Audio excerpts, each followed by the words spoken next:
Dijimos ayer que el retiro, las meditaciones, iban a girar en torno a esa venida intermedia de la que nos habla San Bernardo, que se concreta en la venida del Señor a través de la gracia a aquellos que le reciben. Una venida del Señor oculta, no manifiesta, ni como la primera en la humildad de nuestra carne, ni como la segunda en el esplendor de su gloria, sino una venida que está preparada, que está dispuesta para aquellos que con corazón justo quieren recibir al Señor, ¿no? Y decía San Bernardo al final del texto, ¿verdad?, que consiste en preparar este trono para la venida del Señor en dos cosas: en cumplir los mandamientos y en vivir la santa humildad, considerándonos a nosotros mismos indignos e inútiles. Bien, estas venidas del Señor se nos dan a través de la gracia, mediante la acogida de la fe y la colaboración que nosotros hacemos a la gracia de Dios, ese auxilio divino que Dios tiene preparado, dispuesto para derramar sobre nuestras almas, ¿no? Ponía aquel ejemplo ayer del órgano, ¿verdad?, que sin el aire, sin el impulso, pues es un instrumento muerto, no tiene vida. Precioso, magnífico, un mueble bellísimo, unos tubos maravillosos, espectaculares, pero sin la gracia, sin el aire, ¿no?, pues aquello no suena, ¿no? Pues lo mismo es el ser humano y en definitiva somos nosotros. Es importante en este sentido distinguir el ámbito de lo natural del ámbito de lo sobrenatural. La gracia es lo sobrenatural que Dios nos concede, ¿no?, a través del santo bautismo y a través de esas gracias concretas que Dios nos va dando a lo largo de la vida, esas gracias que llamábamos gracia actual. Distinguíamos gracia santificante, gracia habitual, gracia santificante, gracia deificante, es decir, que nos comunica la vida de Dios, la vida divina en nosotros, y las gracias actuales que Dios concede para cada momento y circunstancia concreta. Distinguíamos entre gracia sacramental, la que Dios nos concede a través de los sacramentos, esas gracias que confiere el sacramento propiamente dicho, aunque todo sacramento nos produce gracia santificante, ¿no?, gracia habitual, la aumenta en nosotros, ¿no?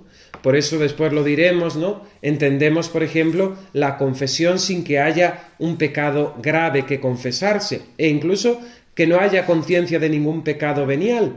Pero el hecho de acudir al sacramento arrepentidos de nuestros pecados, con ese espíritu de contrición y que se nos absuelva de los pecados, esa absolución confiere en nosotros gracia santificante que aumenta en nosotros. Siempre pongo el mismo ejemplo, pero si nos dijésemos, no, es que yo no tengo pecado, bueno, pues acude igualmente a confesarse. Ayer primer viernes, hoy primer sábado de mes, el Señor, la Virgen Santísima nos piden confesarnos para hacer este acto de reparación a sus sacratísimos corazones, y es una confesión que, aunque no haya conciencia, si Dios nos ha librado del pecado mortal y no tenemos conciencia de pecados veniales, se nos da igualmente la gracia y aumenta en nosotros la gracia, ¿no? Porque la única que está colmada de gracia en plenitud es María Santísima, ¿no?, llena de gracia, ¿no? Es curioso, ahora que estamos celebrando la fiesta de la Inmaculada, contra aquellos que dicen eso no está en el Evangelio, todas las cosas, ¿no?, cuando San Lucas escribe, inspirado por el Espíritu Santo, que María es llena de gracia, ese participio griego que utiliza se lo inventa Lucas, no existía. No se había utilizado, solamente en la Sagrada Escritura se aplica a María Santísima, no se utiliza en la literatura griega en ningún documento que se conozca. Es una palabra llena de gracia la que se utiliza para la Virgen Santísima, que solamente ella tiene esa prerrogativa, ella solamente tiene ese privilegio, ¿no?, de ser colmada, santificada en plenitud desde el primer instante de su concepción, ¿no? Cuando leemos las traducciones, a veces leemos Esteban, el capítulo del protomártir, ¿no? Estaba lleno de gracia, o lleno de Espíritu Santo. Pero ese participio que se utiliza en Hechos de los Apóstoles para Esteban es distinto del participio que se utiliza para la Virgen Santísima, ¿no? Cosas de lingüística, pero que ahí está escondido, revelado el misterio de la Inmaculada Concepción, ¿no? Esto nos viene de maravilla, pues para eso, ¿no? Los que defienden que solamente se puede o se fundamenta la fe en la Sagrada Escritura. Claro que sí, se fundamenta y encontramos allí todos los razonamientos, pero tenemos la tradición de la Iglesia, ¿no? Y todos estos descubrimientos, todas estas aclaraciones de los estudiosos exégetas vienen a confirmar los dogmas de nuestra fe católica, ¿no? Que en definitiva, pues lo que decíamos ayer, ¿no? Ni nos engaña ni puede engañarse, ¿no? Dios no nos engaña ni puede engañarse, y la Iglesia como maestra ni nos engaña ni puede engañarse. Bien, la gracia de Dios se nos confiere particularmente en el sacramento. Estamos en tiempo de Adviento, recordábamos que el Señor viene, que el Señor quiere venir. ¿Y dónde experimentamos esa venida del Señor?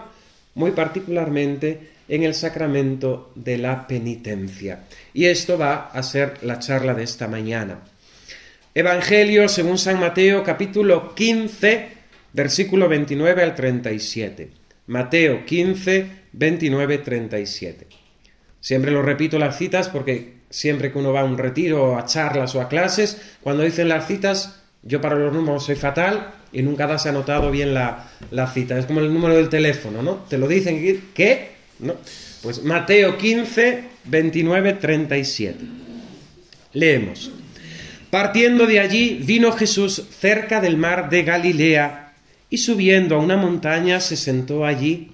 Se le acercó una gran muchedumbre, en la que había cojos, mancos, ciegos, mudos y muchos otros, y se echaron a sus pies, y los curó. La muchedumbre se maravillaba viendo que hablaban los mudos, los mancos sanaban, los cojos andaban y veían los ciegos, y glorificaban al Dios de Israel. Jesús llamó así a sus discípulos y dijo: Tengo compasión de la muchedumbre, porque ha ya 3 días que están conmigo y no tienen qué comer. No quiero despedirlos en ayunas, no sea que desfallezcan en el camino. Los discípulos le contestaron: ¿De dónde vamos a sacar en el desierto tantos panes para saciar a tanta muchedumbre? Les dijo Jesús: ¿Cuántos panes tenéis? Ellos contestaron: 7 y algunos pececillos. Y mandó a la muchedumbre que se recostara en tierra. Tomó los 7 panes y los peces, y dando gracias los partió y se los dio a los discípulos y éstos a la muchedumbre. Y comieron todos y se saciaron, y se recogieron de los pedazos que quedaron 7 espuertas llenas. Los que comieron eran 4.000 hombres, sin contar las mujeres y los niños. Y despidiendo a la muchedumbre, subió a la barca y vino a los confines de Magadán. Bien, el Adviento es una palabra tomada del latín, adventus, y se refería en la antigüedad a una acción que se está realizando. Adviento era aquel que ya había salido de su lugar de origen y que estaba en camino hacia su destino. En francés hay una expresión que es en train de, algo así, ¿no? Mi pronunciación clarísima. En train de, que es este mismo significado de nuestro participio, ¿no? De nuestro participio presente, adventus, en proceso de llegada a. Bien. Es una acción que ha comenzado, hay un camino, un proceso y hay un destino. El que viene ya está viniendo. Partiendo de allí, vino Jesús cerca del mar de Galilea.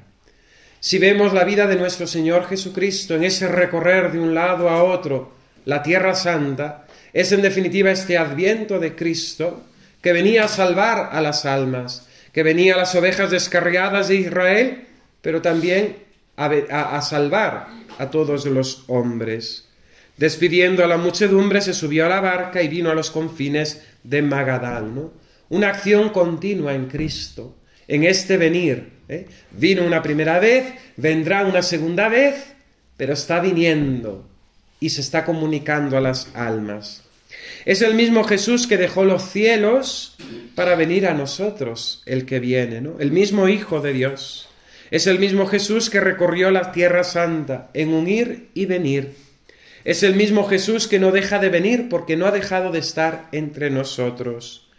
Benedicto XVI, la frase que decía ayer, ¿no?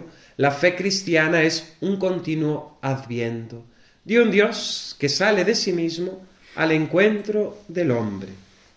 Bien, Jesús tiene compasión de la muchedumbre, ¿no?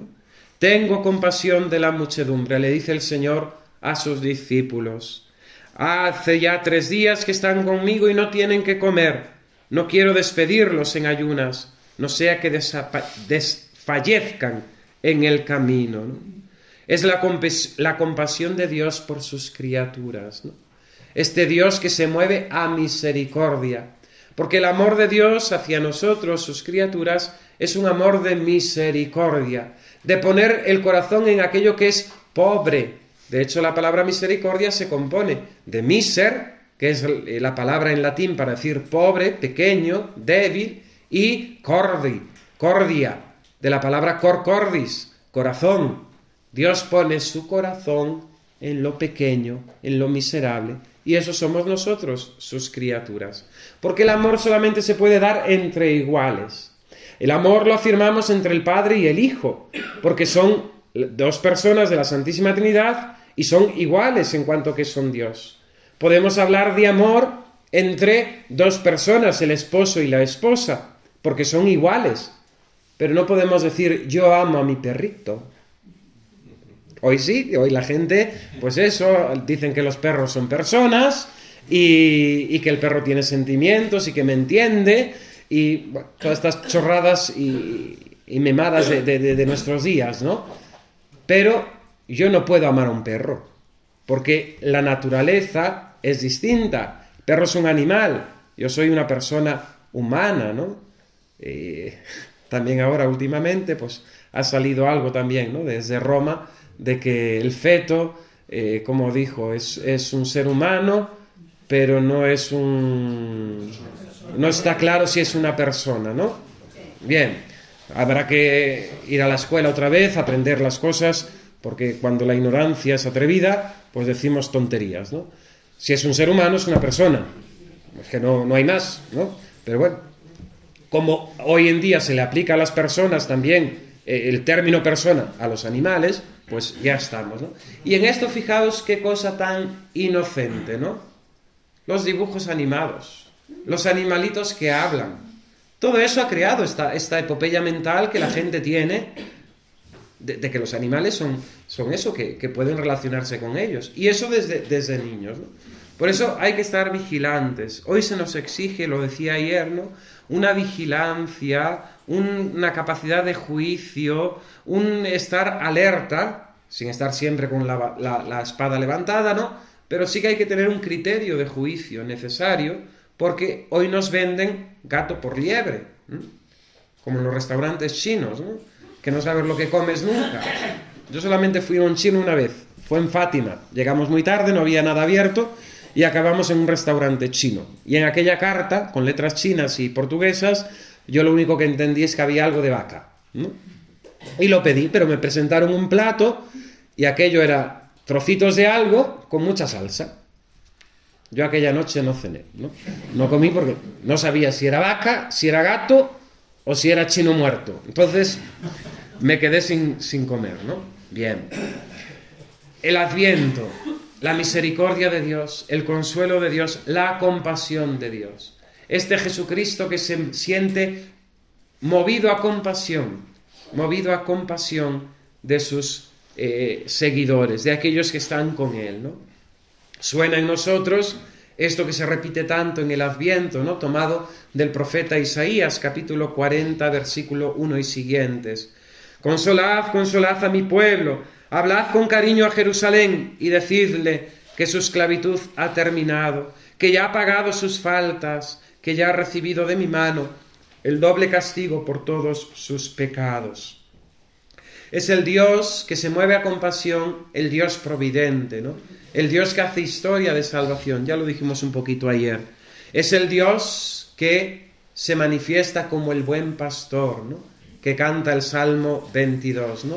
El Señor es mi pastor, nada me falta. En verdes prados me hace recostar, me conduce a manantiales que me restauran, confortando mi alma, guiándome por senderos rectos para gloria de su nombre, ¿no? En esa multiplicación de los panes que el Señor hace, es el buen pastor, ¿no? Que da de alimento, que lleva a prados de hierba fresca a sus ovejas, ¿no? Es el Adviento que necesitamos, ¿no? Se le acercó una gran muchedumbre.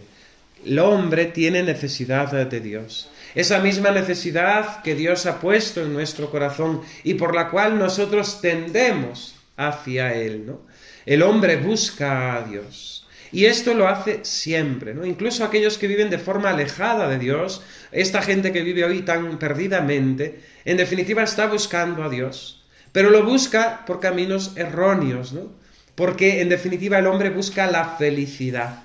Y la felicidad solamente la tenemos, la encontramos, nos planifica en Dios nuestro Señor.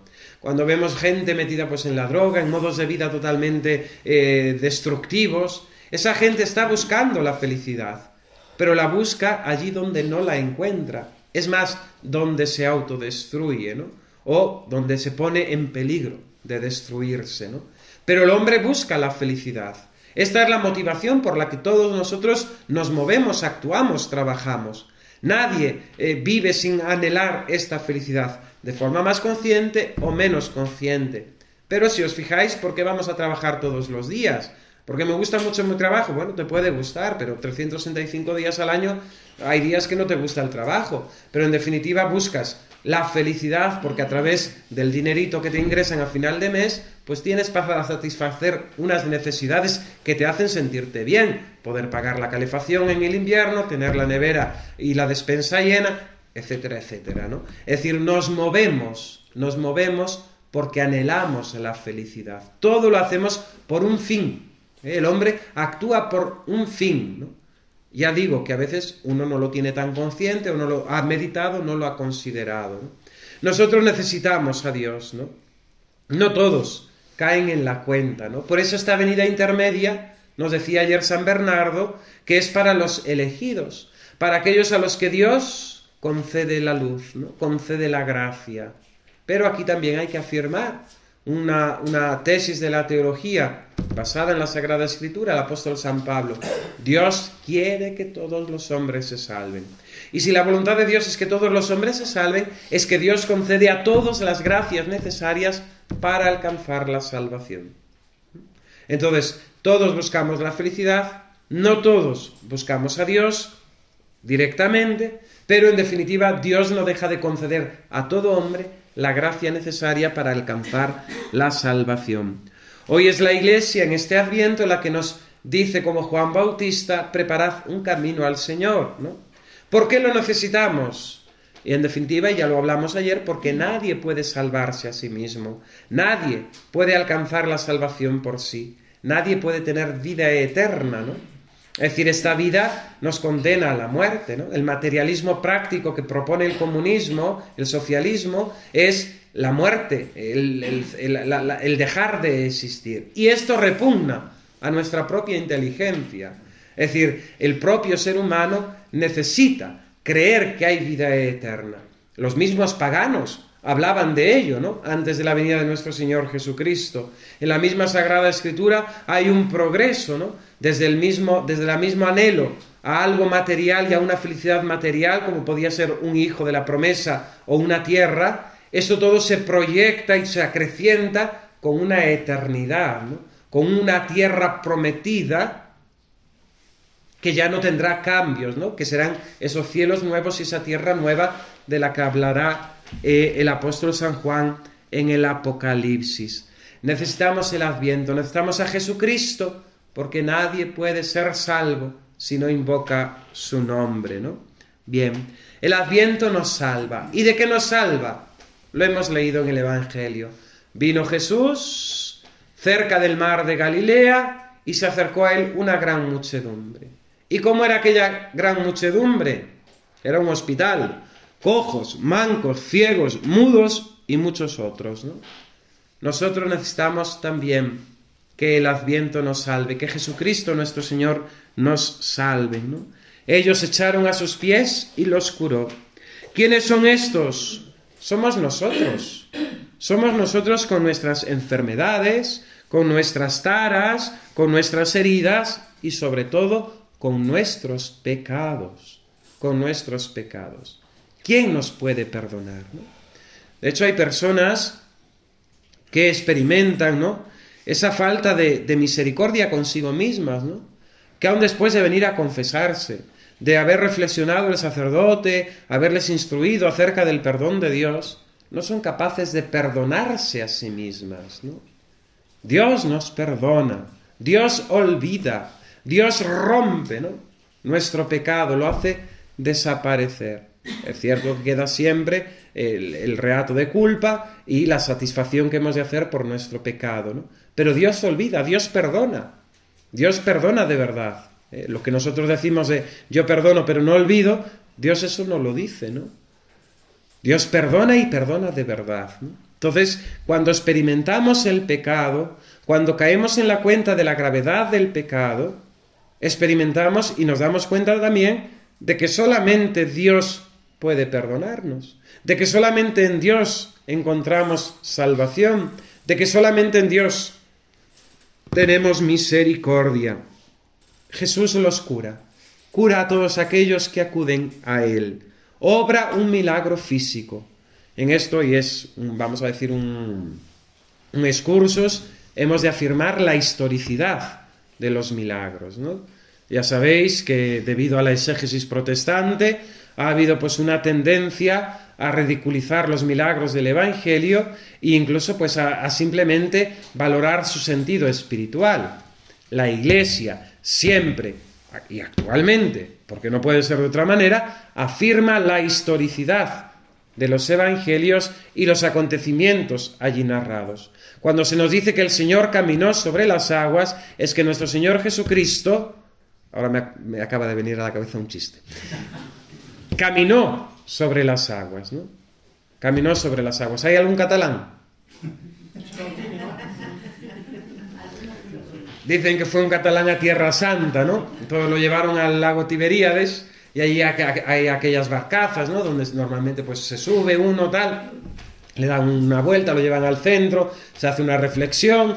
Bien, pues el catalán le preguntó al barquero, ¿no?, cuánto valía el pasaje, ¿no? Y el barquero le dijo que 20 euros, ¿no? Entonces el catalán se llevó las manos a la cabeza, ¿no?, y dice, ¿cómo es esto, no? 20 euros por ir en el barquillo hasta ahí al lado, ¿no? No, esto no puede ser, no sé qué, no sé cuánto, ¿no? Y dice, hombre, señor, considere que es el lago de Tiberíades, ¿no? Es muy importante y además para un cristiano, usted ya sabe que el mismo Jesucristo pues navegó por aquí con sus apóstoles, los apóstoles pescaban aquí, es decir, esto es muy importante, ¿no? Y recuerde, ¿no?, que aquí sobre un milagro muy grande, que nuestro Señor caminó sobre las aguas. Y dice, claro, con lo caro que está el pasaje, como para no caminar sobre las aguas, ¿no?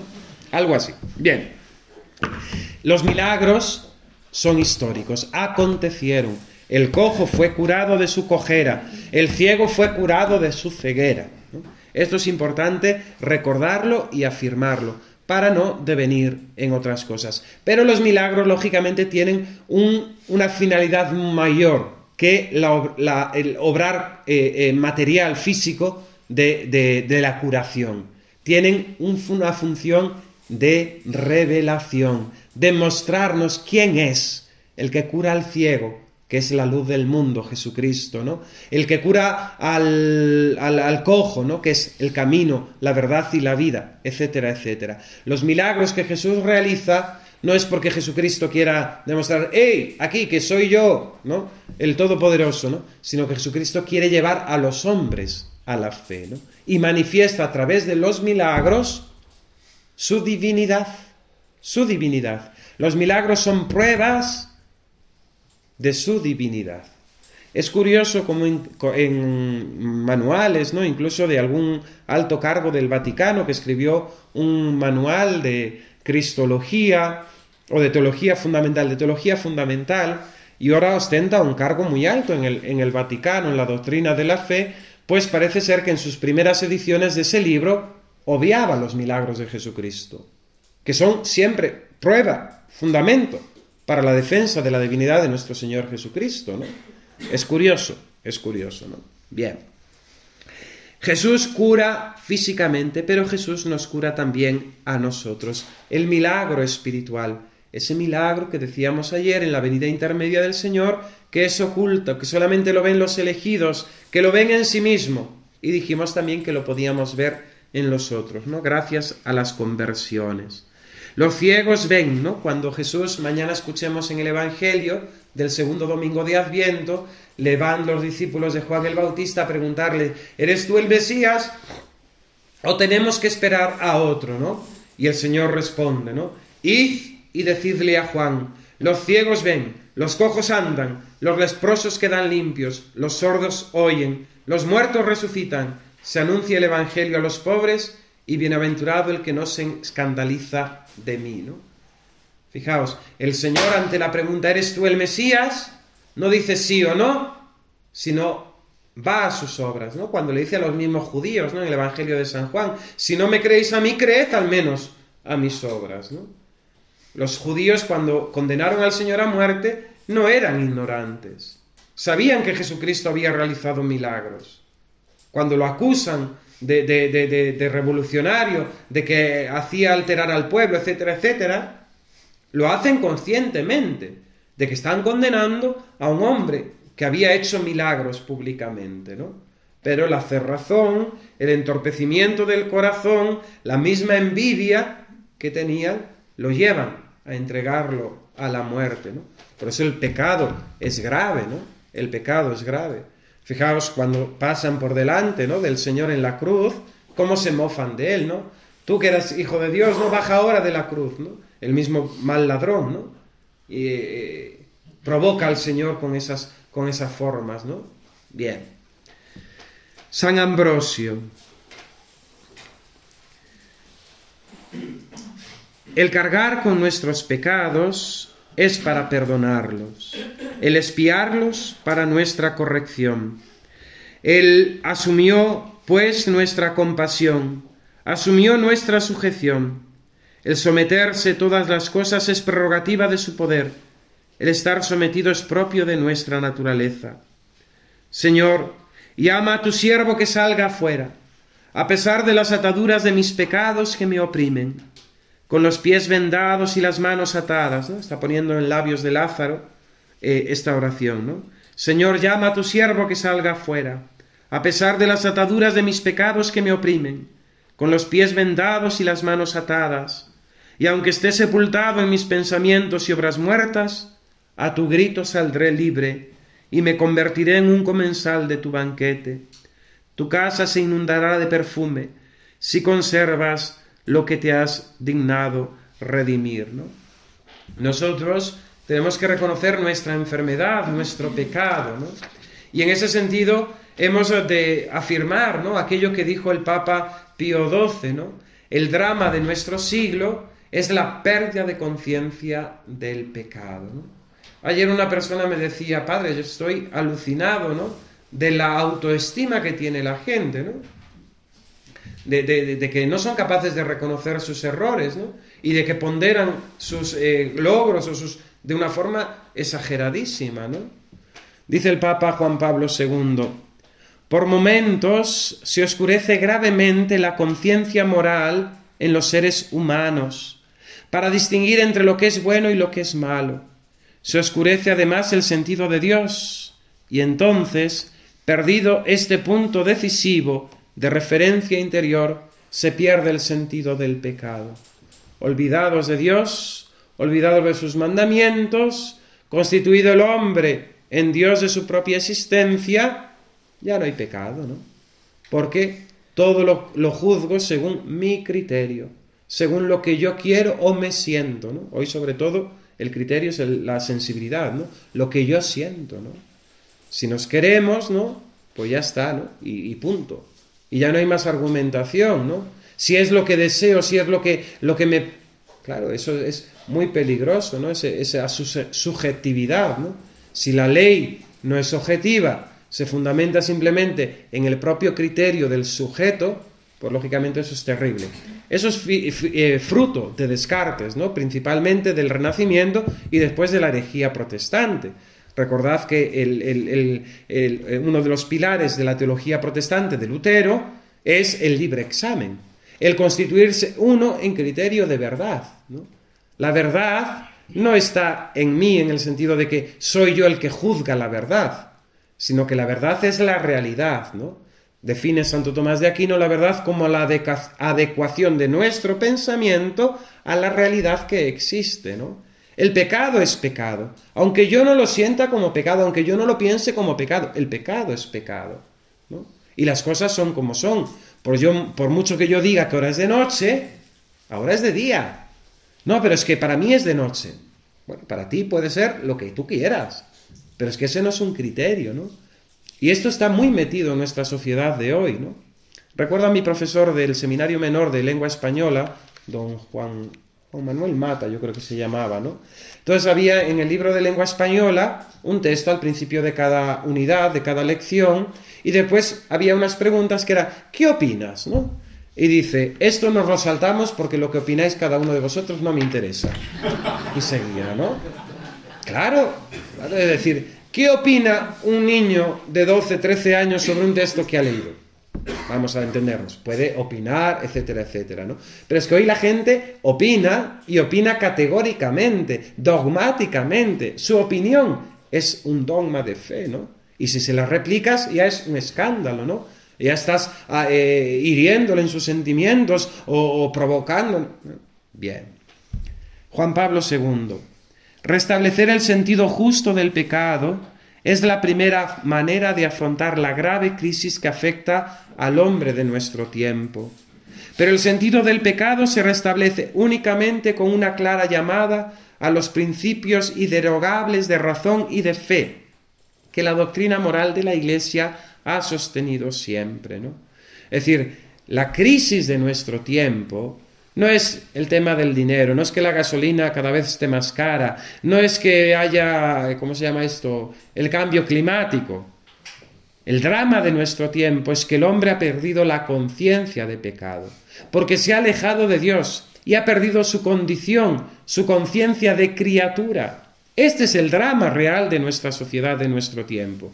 El problema de España no es el presidente del gobierno, ni los sueldos de fin de mes. No, el problema de España es que España, los españoles, hemos perdido el sentido del pecado y hemos perdido el sentido de nuestra existencia, porque hemos retirado a Dios de nuestra vida. Digo de España, del mundo entero, ¿no? De toda la sociedad. Para tomar nueva conciencia del pecado, para ser conscientes de su gravedad, para ponerme delante de Dios como es debido, hemos de recordar los principios inderogables, dice el Papa Juan Pablo II, de la razón, ¿no? ¿Y cuáles son esos principios? Que Dios existe. Es un dogma de fe, proclamado por el Concilio Vaticano I, Papa Pío IX. El hombre, por el uso de su razón, puede llegar al conocimiento de la existencia de Dios y sus atributos. El hombre, por el uso solo de su razón, puede llegar al conocimiento de Dios, de la existencia de Dios y de sus atributos. Que Dios es bueno, que Dios es omnipotente, que Dios es omnisciente, que Dios es la verdad, que Dios... Esto lo puede llegar cualquier hombre. Claro, hoy la gente es incapaz de pensar. ¿Por qué? Porque estamos todo el día así. Hoy cualquier niño, cuando tratamos con adolescentes, todos tienen TOC, trastorno de atención. Pero ¿cómo no van a tener trastorno de atención si los niños no saben más que atender a esto? Desde chiquitos los ponemos a ver la televisión, le ponemos el móvil en la mano. ¿Para qué? Para que no den la lata, para que no tener que ocuparnos de ellos, para que estén entretenidos. Y los niños quedan absortos, ¿eh? Allí no se mueve nada. Mientras hay dibujos animados, no se mueve nada. Y no estamos siendo conscientes del daño que le estamos haciendo a los niños. Porque a través de la caja tonta se está formando a tu hijo, se está educando a tu hijo. Se le están dando unos principios que tú a lo mejor no caes en la cuenta, pero que el niño está percibiendo, bebiendo continuamente, ¿no? Por eso es necesaria esa prudencia, ese criterio de juicio, esa necesidad de estar vigilante ante lo que nuestros hijos ven, escuchan, viven. Dios existe y nosotros lo podemos conocer por nuestra razón. Entonces, se ha de hacer un esfuerzo, ¿no?, por volver a la racionalidad, ¿no?, a que las personas piensen, ¿Cómo se manipula la sociedad? Haciendo que la persona no piense, ¿no? Es que lo dice la televisión. Y ese es el argumento de autoridad más grande que existe en nuestros días. Es que lo ha dicho la televisión. Pero tú no sabes que la televisión no es Dios, ¿no? Que la televisión hay unos intereses económicos detrás, que hay una ideología detrás. Tú no eres capaz de juzgar eso. No, es que lo ha dicho la televisión. Para mucha gente la televisión es el nuevo magisterio dogmático de la sociedad, ¿no? Y lo hemos vivido tan recientemente, ¿no?, en nuestra sociedad, ¿no?, ante el tema de la pandemia, tal. Es decir, la gente solamente es capaz de pensar aquello que se le da ya pensado, ¿no? No tiene capacidad de abstraerse de ahí. Y los que se salen un poco de esa línea general, pues son gente extraña, ¿no? Gente, en francés, bizarre, ¿no? Gente extraña, pero así con una nebulosa, ¿no? Claro, porque se nos da un pensamiento único, ¿no? ¿Y esto a quién interesa? A aquellos que quieren manipular la sociedad, ¿no?, a su antojo, ¿no? Bien sabemos que los políticos, es decir, el bien común es el último de sus fines, ¿no? Tendría que ser el primero, pero es el último de sus fines, ¿no? El político busca su propio beneficio, el político busca los propios intereses de su partido, de su ideología, pero el bien común, que es lo que hace la política, es lo último, ¿no? Y entonces, en la ambición de poder y del propio beneficio, vale todo, ¿no? Los medios se justifican por el fin, ¿no? Entonces, da igual. Bien, hemos de volver a la racionalidad, hemos de volver a pensar. Como decía don Benito Santos Santorum, que Dios nos ha puesto la cabeza y no es para lucir un sombrero. Nos ha puesto la cabeza y no es para lucir un sombrero. Bien, Dios existe, y si Dios existe, yo lo puedo conocer a través de la creación, ¿no? Es el argumento, ¿no?, desde la misma creación, la teodicea, ¿no? A través de la obra de la creación, yo puedo conocer al Creador. Así como contemplando un cuadro bellísimo de pintura, yo puedo conocer y entiendo que eso no está ahí por casualidad, que eso no ha surgido de la nada, sino que ha tenido que haber una mente inteligente que ha sabido combinar y plasmar colores, formas, ¿no?, para dar belleza y plasmar una realidad en un cuadro. Yo puedo, al contemplar la creación, que eso no ha surgido de la nada, que eso no es espontáneo, que eso no es simplemente el azar, sino que ahí ha habido una mente inteligente que ha creado, ¿no?, todas las cosas. El mecanismo de nuestro oído es más complicado que el mejor ordenador de la NASA. Fijaos qué ordenadores tendrán los de la NASA, ¿no?, para saber todo, ¿no?, que estamos aquí hablando y nos están escuchando. ¿No os ha pasado que hablando de algo con alguien y después abréis el Facebook y os aparece, pues estamos hablando de violines y te aparecen ofertas de violines? ¿Y eso cómo lo sabe el móvil? Por contacto. Porque nos escuchan. Claro. Es algo muy curioso, ¿eh? A mí me ha pasado varias veces, ¿no? Y además, en el caso concreto de estar hablando de violines y aparecerme después anuncios de violines, ¿no? Que yo no sé tocar el violín, ¿no? ¿Para qué quiero comprarme un violín? Pues eso. Bien. Conocer a Dios mediante la creación. Hay una ley natural, esa ley inscrita en el corazón del hombre, ¿no? Ley natural que, tristemente, incluso a veces en ámbitos de la Iglesia, se ha dejado, ¿no? Se ha olvidado de este principio. Esos principios morales que no son negociables, que están inscritos en la misma naturaleza de las cosas y que es un fundamento de nuestra moral, de nuestro comportamiento. De hecho, aquellos que no han llegado a la fe pueden salvarse, sí, si obran conforme a la ley natural. Un moro, un budista, un indio que está allí alabando a las piedras, si obra conforme a la ley natural, puede salvarse. Puede salvarse. No se salva por ser budista, no. No se salva por practicar lo que Mahoma puso en el Corán, tampoco. No se salva el indio por quemar allí incienso a la piedra o al árbol. Pero si obra conforme a esa ley natural, puede salvarse. Puede salvarse, ¿no? Pero decía el mismo Beato Pío IX, ¿no? Decía, si a nosotros, los católicos, teniendo la plenitud de los medios de salvación, que son los sacramentos y la gracia, la plenitud de la revelación, nos es tan difícil mantenernos en gracia y sin pecado, cuanto más aquellos que no tienen el auxilio divino, ¿no?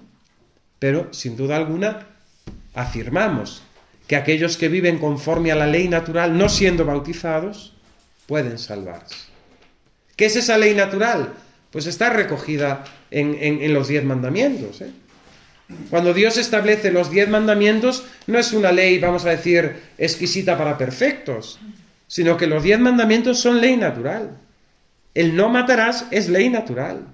El amar a Dios sobre todas las cosas es ley natural, porque el hombre, conociendo a Dios, tiene la obligación de darle culto. Eso es de ley natural, ¿no? De ley natural. Bien y mal no pueden ser lo mismo. Esto es de lógica, ¿no? Blanco y negro no pueden ser lo mismo. No podemos llevarnos por criterios subjetivos, ¿no? Pero fijaos en nuestra sociedad, y pongo el ejemplo porque es clarísimo, ¿no? Como para una gran cantidad de personas, el aborto es el avance del siglo, ¿no? Y te lo venden así. Y es la liberación de la mujer, y estamos ya liberadas, ¿no? Porque mi cuerpo es mío, ¿no? Y en cambio, aquellos que tenemos conciencia de Dios, conciencia de la ley natural, el pecado es un pecado, el aborto es un pecado abominable, ¿no? Abominable. Dios es remunerador, ¿no? Al mismo tiempo que yo conozco la existencia de Dios y que conozco sus atributos, conozco que Dios es justo y que Dios, lo que estudiábamos en el catecismo, premia a los buenos y castiga a los malos. No me gusta decir premia a los buenos y castiga a los malos, sino premia a los que obran el bien y castiga a los que obran el mal, ¿no? Porque decía el rector de mi seminario, ni los buenos son tan buenos, ni los malos son tan malos, ¿no? Entonces, Dios premia a los que obran el bien y castiga a los que obran el mal, ¿no? A los que obran el mal. Dios es remunerador. Pero claro, si Dios existe, ¿cómo si Dios es bueno, si Dios nos ama, ¿cómo va a existir el infierno? Claro, porque si no, Dios sería un Dios injusto. Dios sería un Dios malvado, que diese el mismo premio al bueno y al bueno y al malo. ¿Qué te parecería a ti que tu compañero de trabajo, ¿no? Que no hace nada, que no trabaja, que llega tarde al trabajo, ¿no?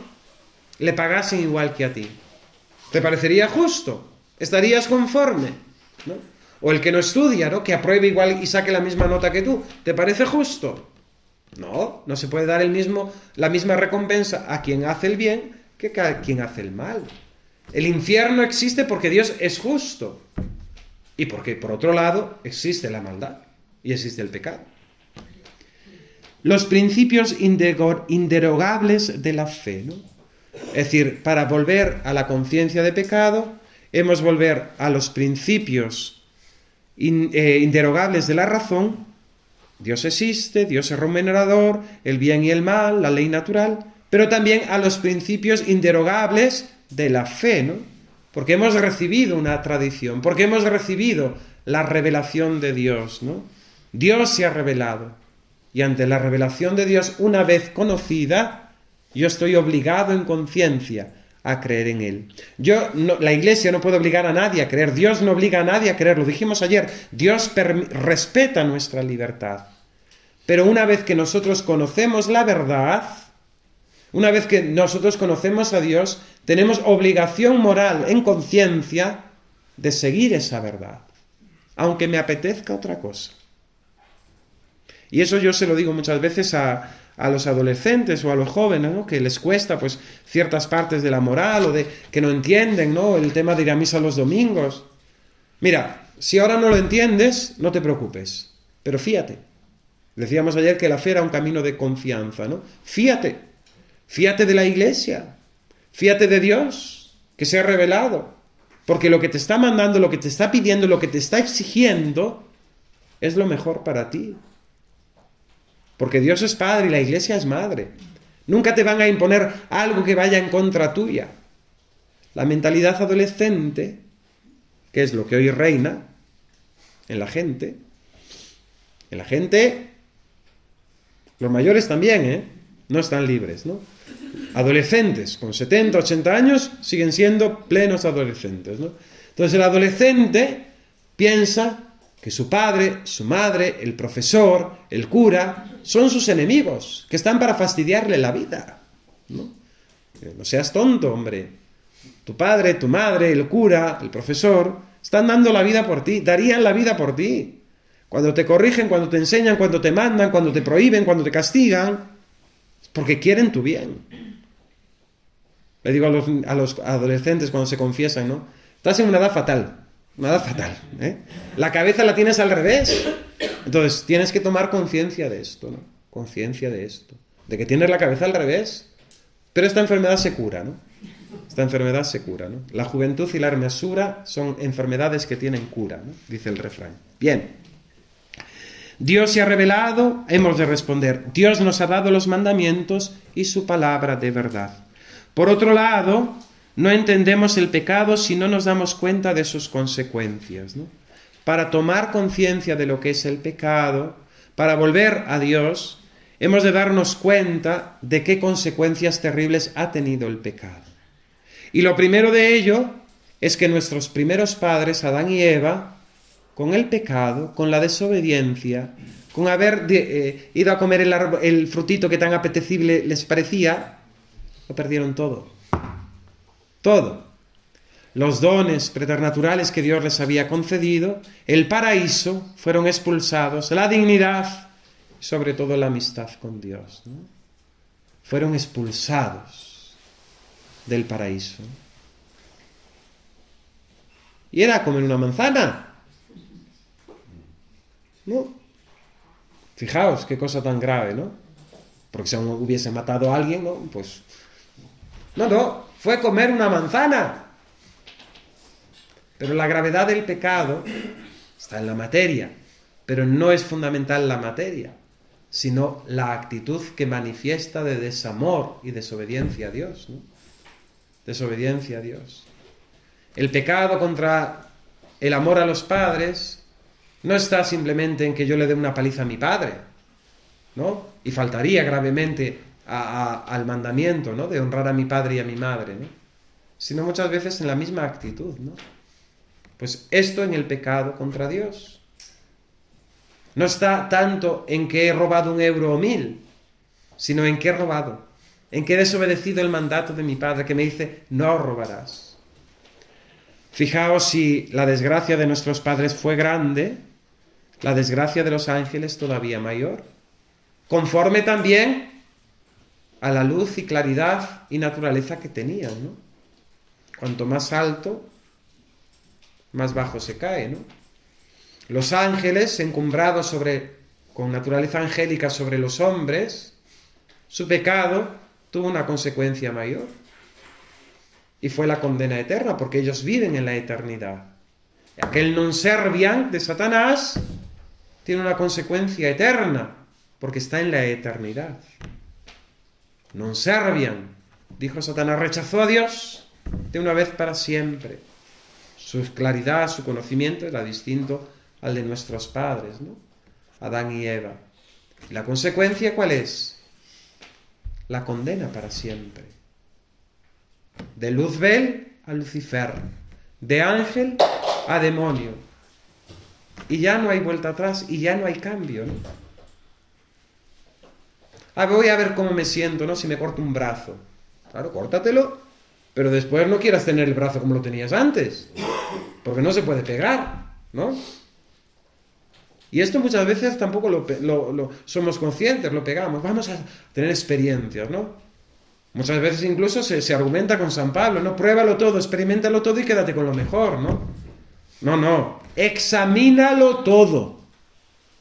Y para examinar no hay que probar.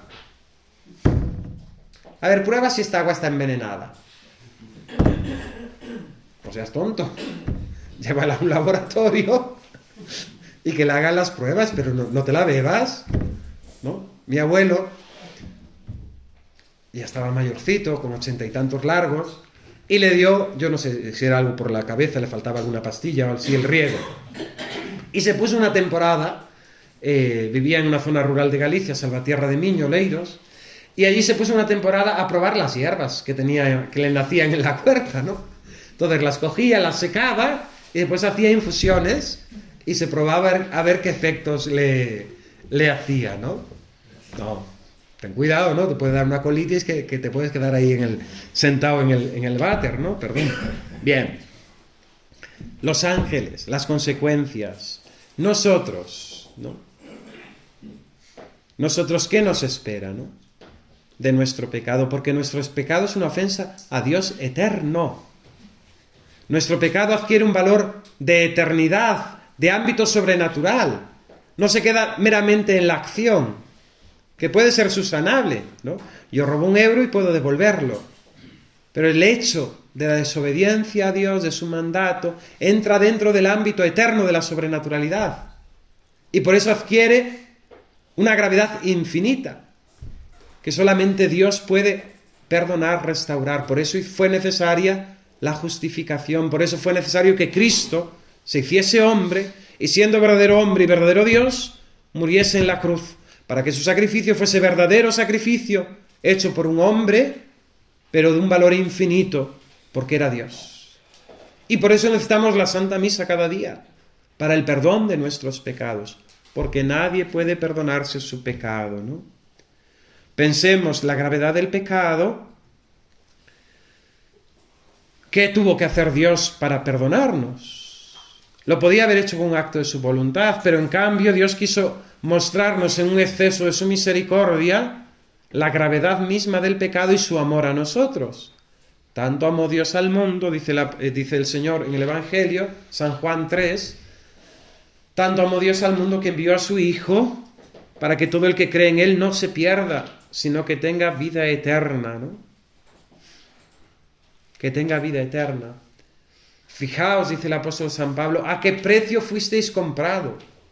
Ni oro ni plata, sino al precio de la sangre del Hijo de Dios. Mi pecado fue causa de la muerte del Hijo de Dios. El pecado, dice el padre Rollo Marín, es lo único en esta vida que merece el nombre propio de desgracia, ¿no? Porque con el pecado lo perdemos todo, ¿no? Si ayer hablábamos de la gracia de Dios que obra en nosotros maravillas, que nos llena de sus dones, que nos justifica, que llena de vida, el pecado destruye todo. Si por la gracia Dios habita en nuestros corazones, el pecado echa fuera a Dios, porque Dios no puede estar donde hay pecado.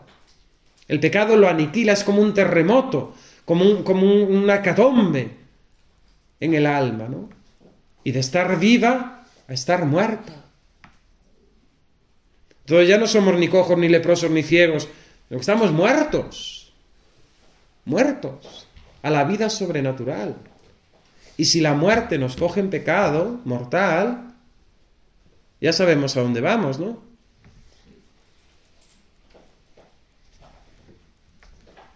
Entonces, hemos de tomar conciencia de pecado. ¿Y esto es para vivir con miedo?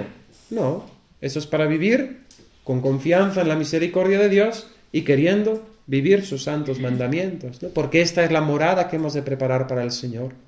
Caminar en sus mandamientos, decía San Bernardo, y considerarnos a nosotros nada e inútiles, ¿no? Nada e inútiles. Nada y pecado, dice Teresa. Humildad es andar en verdad. ¿Qué soy yo? Nada y pecado. ¿Qué es Dios? Omnipotente y todo gracia para con nosotros. Bien, pues terminamos. La misa la tenemos a las 11:05, ¿vale? Aimus tibi gratias omnipotens Deus, pro diversos beneficis tuis, quivis regnas in saecula saeculorum.